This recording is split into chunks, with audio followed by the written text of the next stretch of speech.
বিদ্যাৰ অধিষ্ঠাত্ৰী দেৱী শ্ৰী শ্ৰী সৰস্বতী পূজাভাগী সমগ্ৰ অসমৰ লগতে দেৰগাঁৱৰ বিভিন্ন শিক্ষানুষ্ঠানত উলহ মালহেৰে উদযাপন কৰা হয়।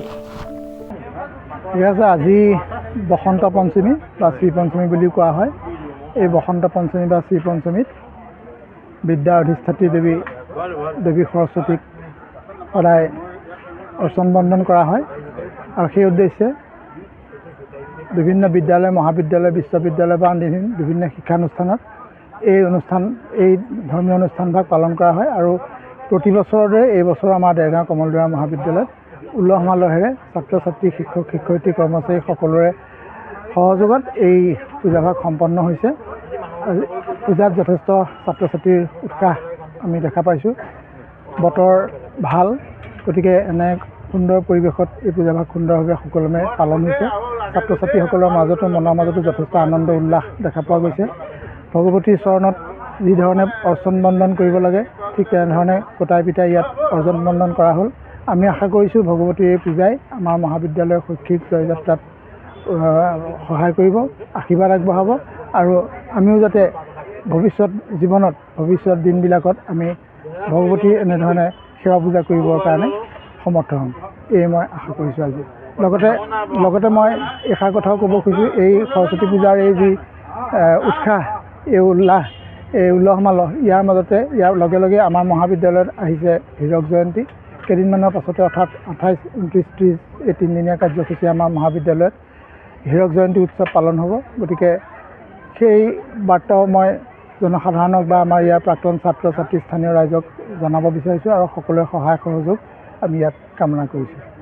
এইবাৰ পূজাত ছাত্ৰ ছাত্ৰীসকলৰ আধ্যাত্মিকভাৱে ভক্তি কেনেকুৱা দেখিলে? ঠিকে আছে, মানে সকলোৰে ভক্তি বস্তুটো মনৰ মাজৰ বস্তু, সকলোৱে মনৰ মাজত সেই ভক্তিভাৱ লৈ আহিছে আৰু ইয়াৰ লগতে ভক্তিৰ লগতে কিছু আনন্দ উল্লাসো থাকে। গতিকে আমি সেইখিনিও এৰাব নোৱাৰোঁ। আমাৰ যি হিন্দু পূজা ব্যৱস্থা, পূজা পাৰ্বণ বা ধৰ্মীয় ব্যৱস্থা, ইয়াত ভক্তিৰ লগতে আনন্দ, ঐক্য, সম্প্ৰীতি এইখিনি কথাও জড়িত হৈ আছে।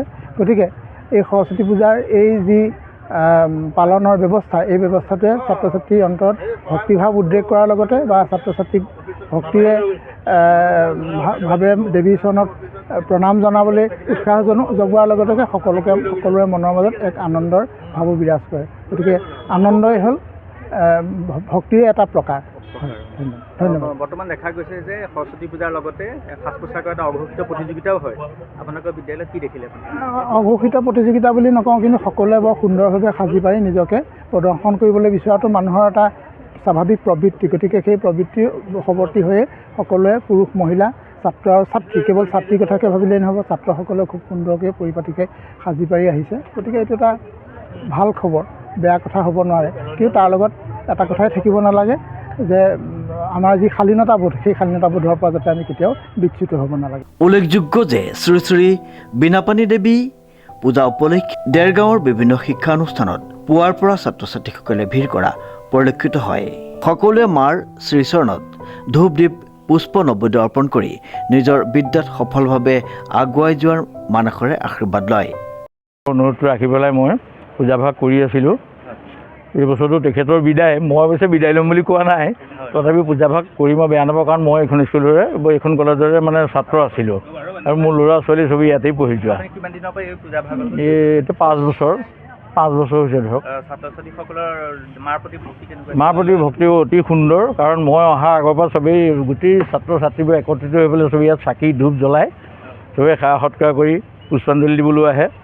চব আহি পেলাই পুষ্পাঞ্জলিটো সেই শেষত হয় আৰু তাৰপিছতে হেৰি কৰে আৰু তেওঁলোকৰ শ্ৰদ্ধা ভক্তি আছে পূজাভাগৰ প্ৰতি আৰু বৰ সুন্দৰকৈ পূজাভাগ সমাপন হৈ আহিছে আজি অতদিনে।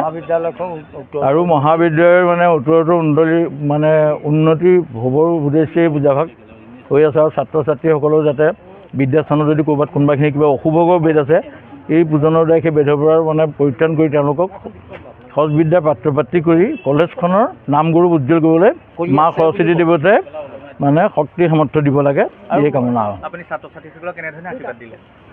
ছাত্ৰ ছাত্ৰীসকলক তাহাঁতি আৰু কোনোবা আগত পৰীক্ষা দিব, পৰীক্ষাৰ বিষয়ে ক'বলৈ কৈছে, ধূপ চাকি দিছে, মনতে কিবা ভাবিছোঁ সেই বিষয়েও কৈছোঁ, মনৰ ভাৱ সংসিদ্ধি হওক বুলি।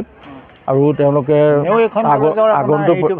আগন্তুক পৰীক্ষাবিলাকত মানে উত্তীৰ্ণ হ'ব, এই পৰীক্ষাত উত্তীৰ্ণ হ'বৰ কাৰণে তেওঁলোকৰ মানে ভালকৈ উত্তীৰ্ণ হ'বৰ কাৰণে তেওঁলোকে আশীষ বিচাৰিছে। মই বোলো সেইটো তাৰ প্ৰতিও কৈছোঁ দুষাৰমান, তেওঁলোকৰ মনৰ মানে সদ্ভাৱখিনি সংসিদ্ধি হওক আৰু পূজাভাগ এনেকৈ ভৱিষ্যতেও যাতে চলি থাকক। ময়ে কৰোঁ বা বেলেগে কোনোবাই কৰক, ধুনীয়াকৈ চলি থাকক আৰু সুচাৰুৰূপে। কাৰণ ময়ো নিজে পঢ়ি যোৱা প্ৰাক্তন ছাত্ৰ। এতিয়া ইয়াত তেনেকৈ হৈ থাকিলে মোৰো ভাল লাগিব মনটো। মই কৰোঁ নকৰোঁ বেলেগ কথা নাই। এই উদ্দেশ্যে সংস্কৃত মন্ত্ৰৰে যদি দেৱী মাৰ বন্দনা কৰে। ভদ্ৰকালী নমো নিত্যং সৰস্বতী নমো নমঃ।